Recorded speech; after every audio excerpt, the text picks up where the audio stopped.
Welcome to How Torah Study Actually Changes Our Lives. This is titled to be speaking in two directions. First, you might be, and I'm going to guess from this room, you might be somebody who does love Torah study, who has found that it changes your life, and maybe you are not 100% sure how to express that totally or understand like why, right? Maybe you're like me and you were like, I don't know, I guess God wants me to be studying Torah and this is just like some kind of thing that all Jews love. It's not. Um, and there's a reason that you love what it is doing to your life. You might also be coming to this and maybe both at the same time with a feeling that it is not a meaningful practice, that it is not something that you've experienced as changing your life and are wondering how other people have been accessing that, right? Why that happens why that happens sometimes and not otherwise. And all of this is to say that I am focusing on what it means to be studying Torah from the perspective of someone who is learning Torah, from the perspective of somebody who just is choosing to learn because something about it is calling to them. And how do you, as that learner, really take ownership of what's happening in your learning and empower and feel a little more empowered to like even in classes where you're not feeling the vibe, try to do your best to make sure that this is still learning that affects you and changes you the way that you want to grow. And that is because learning just in general makes us better people. It does. And I know that because learning is challenging, like real learning is challenging, and challenges give us opportunities to grow. When we think about working out, for example, if you are feeling literally nothing in your body the whole time, if you are not challenging yourself at all, you're not building muscle. You are not changing and growing the way that you want. You might be really enjoying yourself, but you're not necessarily building yourself up, growing and strengthening as a person. And that is also true for intellectual and emotional challenges that come with learning and education. When we learn a new fact, we have to decide where we put it. We have to think about how we want to let it affect us. We have to see that we have either not changed or changed. And in some way, we can allow ourselves in that process of being challenged to actually start moving or making decisions about what really matters to us. When we do that over and over again, we also develop a practice of staying open and flexible. We allow ourselves to actually move through these experiences much more easily because we're ready and maybe even excited to be challenged and open. And all of this also provides us a constant stream, or I'd hope a regularly accessible stream of joyful practices that focus us and allow us to pay attention to something. Things that we know from, I'm just going to bring up one. I was about to say from science, but let me just at least hold up one book that makes it seem like when I say from science, I know what I'm talking about. We have like this incredible book, Flow, The Psychology of Optimal Experience, the way that being in full attention just makes us feel happier and more fulfilled. And all of that can make us better people. And you might be asking, what does Liana mean by better people? Like, are you telling me that there's a specific way I can act that I'll learn the right things and be the person that everybody wants me to be? Absolutely not. Better in this case is specifically that you are growing in the way you want to towards the version of yourself that you want to be. And you can't do that when you stay stuck in one set of learning and experiences. I noticed a question in the chat that seemed really important. But what if one has a hard time telling those inner signals of change? Thinking as a neurodivergent person who struggles with interoception, I think that's so important, right? Those inner feelings of change can be really hard and also really overwhelming. And learning does not only happen in the moment where you are learning, right? That's something we're going to talk about today is that this isn't just about the moment in class where that challenge is happening. You, as the learner, are doing your learning constantly. And the class might just be one of the inputs that you are receiving, but it is a space for you to intentionally open up yourself and say, I am open to changing. Maybe you don't have to notice that it's happening right away, but it's that moment of accepting that that is something you're opening yourself up to in your learning. And we'll keep talking about intention as well. Um, I want to in the corner, I have the 10 lessons that the arts teach, this little picture. It's a list, and we'll go over it over here right now, of 10 things the arts teach, according to incredible educator Elliot Eisner. This list was shared with me by my mentor and teacher, Dr. Miriam Heller Stern, who was helping me try to find something when I said, I feel like Torah is changing so much, and none of these outcomes that I'm reading about in traditional Jewish literature seem to be capturing how people are changing. And this list, one that one day I hope to kind of edit to be more explicitly about Torah, I think you'll find reflects a lot of maybe what you have experienced in really good Torah study sessions or in over time as you've learned Torah. And I'm going to change the language so it's not about kids because I do really think this is general. And also that Torah is art, so it works great in both directions. But just off the bat, arts, uh, the arts teach us to make good judgments about qualitative relationships. Unlike much of the curriculum in which correct answers and rules prevail, in the arts, it is judgment rather than rules that prevail. That it encourage, right, and in Torah study, we are encouraged to be interpreting, to be seeing things that are not there, to seek out new ways of interpreting and to make judgments on how that interpretation is legitimate or not based on real things that we are learning. It teaches us that problems can have more than one solution and that questions can have more than one answer.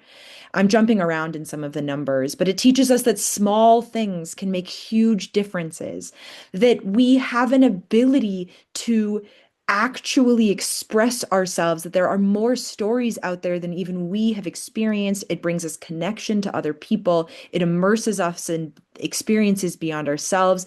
Just taking a second and looking at this, these are some of the things that have happened to you when you've learned, right? It's not random that you feel more empathetic after you've studied with your community a lot. It's because you have been challenged in a way that has pushed you to open up your mind and heart really beautifully. And that can happen constantly, but it doesn't. Because we all know that learning does not necessarily make us better people, not just in our own experiences, but also in our experiences of others, of places, of people who set themselves up as educators or as leaders who aren't doing a lot of those growth things. That we don't, and we've been in classes where that growth isn't necessarily excited, where challenge and debate are not necessarily excitable. And I chose this picture here because I think a big reason for that is that learning doesn't penetrate, doesn't work when we are absolutely uninterested in changing. Sometimes we think that learning is just like, oh, I know more, but that doesn't mean I'm opening my heart up. That doesn't mean that I'm actually trying to change. Maybe I'm trying to just double down on what I already thought. That's not challenging yourself. And that is not learning that is going to make you feel like a better person. It's just going to be learning that feels super chill and easy. And as a teacher, I have worked really hard to try to create spaces and experiences that don't allow people as easily to get away with it. Of course, there's no way to guarantee that somebody is emotionally going to be able to access growth and change, or that you in that moment will be able to. But that does not mean that we can't create scenarios where those experiences are more fruitful and alive and likely. And I am going to talk about the ways in which I think you can also be that advocate for yourself and create these learning experiences, even amongst other people or in situations where it is not being prioritized. And all the more so, really soak in all of the learning in places where it is. So, on our side, we have found that the way that we can help people really access this growth, this kind of learning that helps you grow as a person, is by creating intertwining challenges around three pillars: the pillar of skill building, of communities, and of self-reflection. And on our end as teachers, you can kind of get in it, right? You can tell teach text classes. We help you offer experiences where you learn things you hadn't learned, where you learn in ways you haven't learned before. We make sure that there are community conversations where people are in conversation with one another in spaces where they experience difference and challenge. And also, we prioritize providing opportunities for people to do some kind of self-reflection. Maybe it's a meditation in Shaya's class or art in Art Midrash, but actually allowing ourselves more than just throwing a bunch of information in our heads, but trying to find ways to immediately start thinking bigger picture and seeing how these things can actually integrate into our individual lives. But how do you do this as a student? We'll start with skill building. Um, and I'm going to start with a concept that I learned from my outdoorsy friends. And this is that there are three types of fun. There is type one fun, which is things that are fun, easy peasy. And I'm going to start using these are outdoor experiences really help express this very well. But if you're not an outdoorsy person, then type one fun is never really going to be happening outdoors. So let me give another example. Listening to your favorite album. That is type one fun. You are doing something that you know will be fun, it will be enjoyable, and you will look back on it and go, wow, I liked that. Those are great. Do those. Those are when we relax and when we rejuvenate. And then there's on the other end, type 3 fun. Type 3 fun is poorly named because it's just not fun. That is what type 3 fun is. It's things that are not fun. It is really hard the whole time, and you look back and you're like, damn, I wish I hadn't done that. Maybe it makes a great story, maybe not. We have all been in educational experiences like this. We have all been in educational experiences where you were like, this is hard, this is hard, this is hard. And at the end, you're like, damn, they didn't really bring it back around. I wouldn't do that again. That wasn't fun. But there's the middle, type two fun. That is what you are looking for in your intellectual skill building. If you are looking for meaningful, fulfilling learning, you are looking for type two fun learning. This is learning and education and intellectual challenge that pushes you, that is a little uncomfortable, that is maybe a little stretchy, that's pushing on your comfort zone a little bit, but it is, looking back, deeply worth it. You would not give it up. And a hike, and this is where the outdoor stuff is really helpful because it might never be type one fun to do an outdoor thing for you, but sometimes you do stuff and they're hard and they push you and it's difficult in the middle. But immediately you're like, wow, that was energizing and fun. Hikes and really difficult outdoor experiences can be like that. And really good learning can be like that too. We've been seeing this constantly in Lexi's Talmud class right now, where it is really hard concepts, but it is actively moving you and pushing you. And people are saying, like, oh my gosh, I love how hard this is. I had no idea how little I would understand and how much I appreciate each moment of understanding. And I think that what's really important here is as a learner to follow your excitement and your interests. Following your excitement and your interests here. One sec.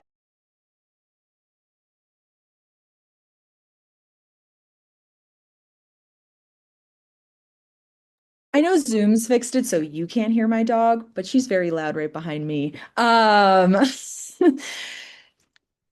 I want to just take a second to say that, like, I could say all I want. Do what's fun, do you. And I hope that you won't take it as me being like, yeah, whatever you do is going to be chill. I think pretty clearly from this, I mean that there are particular ways to do things. But I get a lot of students and people who are interested in being students or people who are starting or anywhere. Actually, this is just universals, it seems. They come to learning and they feel less than. They feel like they are behind, that they're supposed to be somewhere else, that there is some place that you should have already gotten to. And let me be clear, even if you're in grad school, that's not true. There is no one place that you're supposed to go. There might be things that other people expect you to know that you have to learn over time, but most of the time, you are just a person, a Jewish person learning. And the reason you should be going to that class is because you think that class is awesome. Just because it's exciting doesn't mean it's not a challenge. You do not have to put yourself in harm's way. You do not have to put yourself in a place that's going to be type 3 fun to try to challenge yourself. You just have to challenge yourself in places that you genuinely want to grow. And that growth will make it worth it over and over again. And so, as I like to tell people, like just when they take my my intro to the Jewish library class, I'm always just like, what's the text you liked the best? There's no right answer here. You can study every single one of these books in your life, but you can only study one thing right now. Maybe not, but you know what I mean. The next immediate minute. You have to be thoughtful and pick and selective. So pick from what is exciting and what is going to be worth the challenge for you. And that's the skill building part that you as a student can do. How can you as a student harness community? Well, mostly you can just show up. That's the biggest one. You cannot try to hide off and only study by yourself. And the reason for that is because there is an important challenge that is happening when you learn alongside other people. You are facing challenges of your own thoughts directly from other people. These aren't made up. This isn't some like argument you're having in the mirror where you're like, let me guess what someone would say back to me, right? Someone is actually telling you something, maybe a positive challenge. Maybe they love what you're saying, but having that directly come from another person means that you actually really have to take that seriously. You're also going to find yourself facing challenges alongside other people and connecting across those challenges through those challenges because of the fact that you went through them together. Learning with others also requires that we see ourselves in other people, and it also allows us, especially and specifically in Jewish spaces, because we're studying ancient texts, to make connections not only with the people in the room, but across all of time and space. When we learn in community, when we prioritize learning in communities, whether it's communities we disagree with, communities that we feel really safe in, no matter whatever your boundaries and comforts are there or access is there, learning alongside other people and keeping open to the challenges they present is one of the most important things that you can do and keeps your heart soft because it means that you get to see other people doing all of this too. And there is truly maybe nothing more beautiful than getting to know somebody really through all of this. Like to see somebody grow and change and be challenged and to see the way that they just think is such an intimate and beautiful opportunity. And we should take that whenever we can, especially in a world that is trying so hard to isolate us. We don't have to be. But the most and I guess the biggest thing that you as a learner can do is to really focus on what it will mean for you to do self-reflection in your learning. So think about it this way, where you have already put yourself in a place to be challenged intellectually. You are already trying to grow. Like Joey said, you are already like in class and overwhelmed. You're doing it with all these people. Amazing. But how do I really know what's happening in me? And how do I harness that? I'll start with a concept from Torah and Talmud and something that I've been playing with just to honor it. But we have a concept in Torah of hekdesh, which comes from the verb kadesh. Kadesh means most usually holy, is often how it's translated, but it really explicitly means to be set aside, to be sanctified by the act not of God giving it a little kiss or the priests blessing it, but to say, this is separate and I'm going to honor it. That is what makes something holy. And hekdesh, coming from that same word, is originally in Torah objects that we were setting aside to donate to God. So you would have food or a house even or money, and you would say out loud, I am giving this and setting this aside for God. And that object becomes hekdesh. That is what it becomes. It becomes hekdesh. That means that it has been sanctified by being set aside. And that's important because it's actually still accessible, right? Otherwise, it would just have been a donation. But this is something, maybe it's in your house, that has not yet been made public, but you are now officially making public. Since then, it's items being set aside for charity or for a mitzvah. Sometimes you'll see like a table for stuff where it's like you can take off of this because I have made it publicly available, but it's something that is just kind of there. that you have made intentional and you now are responsible for keeping it sanctified and separated. And I would argue that our time is absolutely a form of hekdesh, that we can verbally and in our hearts say, I am setting aside time for something bigger and holier than me, for accessing holiness, for doing something that feels holy to me. And that even just the act of setting aside that time can be a really meaningful intention setting that reminds you that you are not simply watching another YouTube video to get more info. You are actually, and maybe you can do this before your YouTube videos too, that you are actually trying to set aside time to open up a part of your mind that was not open before. That is holy, that is beautiful, and that has a lot of ways that we can continue to explore what that means. But I would argue that even just in your heart, feeling and owning that your learning time is sacred time that you have given to yourself for whatever religious purposes you might have. Maybe it's sacred, maybe it's spiritual, maybe it's emotional, but I would argue that that is the first step, is owning that this is a process that you are in and that it is one that you want to let affect you. Some of the ways in a more practical sense is that we can create rituals and exercises to encourage ourselves to do this growth and to do this processing. And we'll talk a little bit about what it looks like. But one way is to ritualize your learning time. All of these that I'm about to say are just suggestions because we're moving into the part where this is going to be really based on you and what learning you want to do. And this might change constantly. This might change. There's no right way to do this. We're working on it. um, but ritualizing your learning time might look just like Hekdesh, just naming that it's setting it aside. It might look like setting aside a particular set of times to learn, right? Maybe it's less that I'm going to set aside any time to learn and be like, I'm going to keep Tuesday afternoons open to learning here. And that is my learning time. And no matter what's happening, I'm going to fill it with learning because that is time I've set aside. Maybe you set aside time to reflect on your learning, which we'll talk about reflection on your learning in a second, but that might also be important.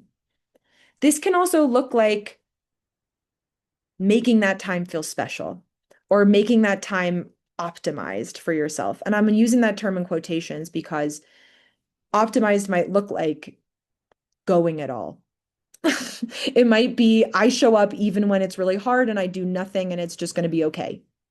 Right? That's what's special is that we let ourselves be in that space. Maybe it is making a cup of tea or eating a little snack or taking 10 deep breaths, just prepping ourselves to go into the learning so that we can really appreciate and enjoy it as much as we can on that one day. And there are also more ritual ways that, like traditional ritual ways that you can kind of sanctify your learning. Maybe you say the blessing over Torah study in the morning or right before you study Torah. Maybe you say the blessing that's in the Talmud for entering or exiting a Beit Midrash. Maybe you say the blessing over seeing a great teacher or seeing someone you haven't seen in a long time. Maybe you make up your own prayer. There are just opportunity upon opportunity to kind of sanctify and ritualize that we are doing something for ourselves when we come learn. And like my yoga teacher used to say, the hardest part about showing up, is getting there. And so whatever we can do to make that getting there meaningful, easy, and worthwhile. And one way that we can, I think, also in a bigger sense, as an exercise, try to really harness, I guess, our learning is one way to say it. That feels very like productivity oriented. But I do think it's worth that kind of like there's some massive power that you are putting out into the world and you should be the one to harness it. And I was taught to be a reflective teacher, which meant after you do a teaching moment, you find a way to process what you did. Think about if you met your goals. Think about how you felt. Think about what you succeeded at and what you'd like to do better the next time. And what it does is provide an opportunity for us to make sure that we're on track, right? That we can keep an eye on patterns that are coming up, that we can keep an eye on things that are getting in our way over and over again, that we can see where we're feeling stuck, right? Joey, this is exactly where that change can be noticed because it might not even be the first few times that you do some kind of reflective practice.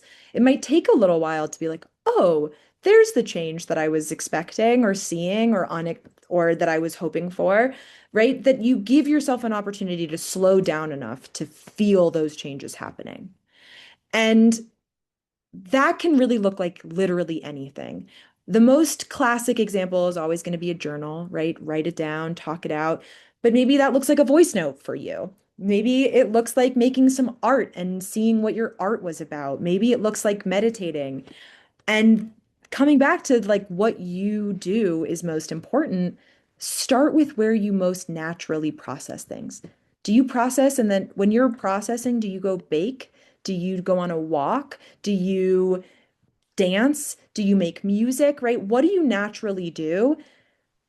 This might be an opportunity to also honor that those natural reflection processes are exactly what you need. There's no homework, there's no right answer here.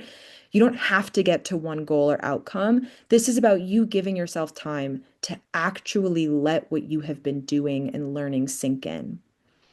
This is the chill down time in your workout. This is the meditation at the end of a yoga class. This is the time that this changes you. And it's the thing that will happen. And this is where really, if you felt, oh, I am changed by Torah study, I have changed from Torah study, whatever, but I don't know how, this is where you'll start to find that. Because in reflecting on your learning, you'll start to notice that you do know how you've changed. It's just happening slowly and in tiny increments, and you can watch it as it happens or catch it every once in a while. Let's just be clear, I have never solidly kept a journal after I've taught or learned, but I wish I did. So maybe you would, and you can live my dream. But I want to give even more specifics on how you might be able to process this reflective time. And that is to really think about honoring your own growth. And I believe that that looks like knowing how you want to grow. And maybe you've gotten all the way here and you're like, everything up until here is great because I'm just harnessing how I've learned. And this is really cool that I can. And this is going to be too much for you. But maybe you're at a place with your learning where you are really trying to take ownership of what's happening and how far you want to go. And having goals for yourself, and we'll talk about what kind of goals in a second, having goals for yourself is essential because it helps you mark where you're going.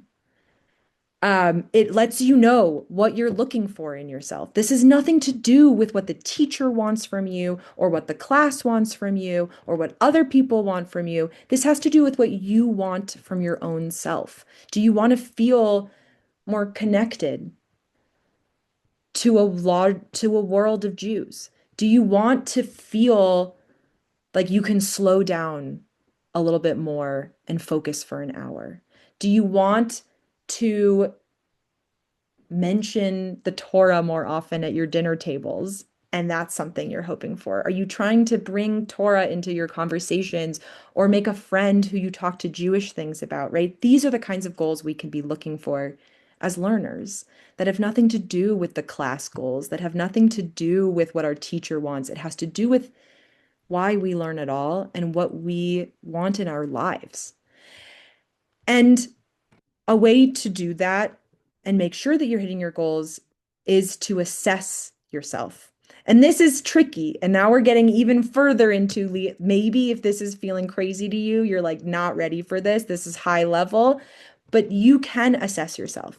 As a teacher, my job is often to assess how well my students are doing on my goals. Right? If my goal is to teach Hebrew, I have pretty clear assessments. I can create pretty clear assessment metrics on what it looks like for people to be growing.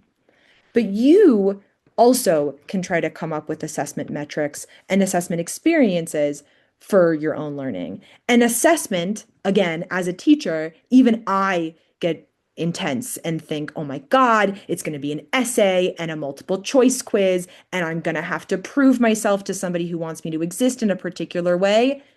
Literally every single thing I have just said up until now is a form of assessment, if you want it to be.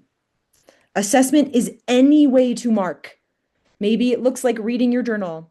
Maybe it looks like doing another reflection, right? Just like to pause and being like, and noticing how you're, it's a meta aspect, but really what it is a moment to pause. And more than anything else, because you're learning, this is not about punishing yourself for not being at your goals. This is about appreciating how far you have come because you are growing. And the hardest part, and one of the reasons it's really hard to tell people how and why tech study is changing us, is first because people think when you say tech study is changing you that you're getting really fundamental and religious and like you're going to just tell them that there's one way to read the text and it's going to be like, right? Like that's something. But you know that that's not what's happening. You know that what's happening is that you are growing and expanding empathetically and spiritually as a person. And that's because you are hitting personal goals in your heart and in your soul that have nothing to do with the class that you're in, other than that you love it. And the ability to know that you as a human are, in fact, going all the way back to these things that you did as a kid and are still doing as adults, right? Understanding the world more complexly, seeing and feeling that the world is more resilient and changeable and open than you thought, that you feel more capable to see things from other people's perspectives, that you feel more sturdy in your own perspective against other people's perspectives. These are the things that are happening when we learn. And when you love learning, it doesn't have to look like this painful thing where you are struggling to get through a program and to get something. It looks like kind of the reason we want to live, kind of the reason that living is worth it is because we change. And I hope that as you continue to learn, that these are just sometimes knowing that you are doing something incredible is enough to start really opening up some of these reflective practices to you. Because now you're like, oh my God, when I'm being challenged, I love this or I hate this. This isn't, but you can start making really thoughtful discernments around what it is that you are trying to get out of this. And hopefully, and ideally, it will also help you make decisions in your own learning journey that will keep you in spaces that are really intentional, around people that help you grow, around teachers that really challenge you without harming you, around spaces that actually give you space to process and to challenge and to grow. You'll be able to seek those spaces out as well. And I have here to write down 3 goals. And this can be something time bound. You can decide for yourself right now, is this a time bound set of goals or a broader set of goals? And the 3 goals are, I'm giving prompts for each. One is a goal for your own skills. So thinking about a more practical skill-based goal that you might have. Again, if you want to give yourself a time thing, maybe there should be a reason for it, like school versus or I want to be able to read at this event, right? One is your connection to other Jews. Maybe this looks like, and I will let you decide what that looks like. This is maybe more about how you want to have other people in your life or how you want, or like actively seeking out other people in your life. And the last one is your goal for your own personal or spiritual growth, right? What is one of the things that you hope learning will offer or provide for you? A chance to be challenged, to rest, to connect, to creatively move yourself, right? What is something that you want to explore in your learning?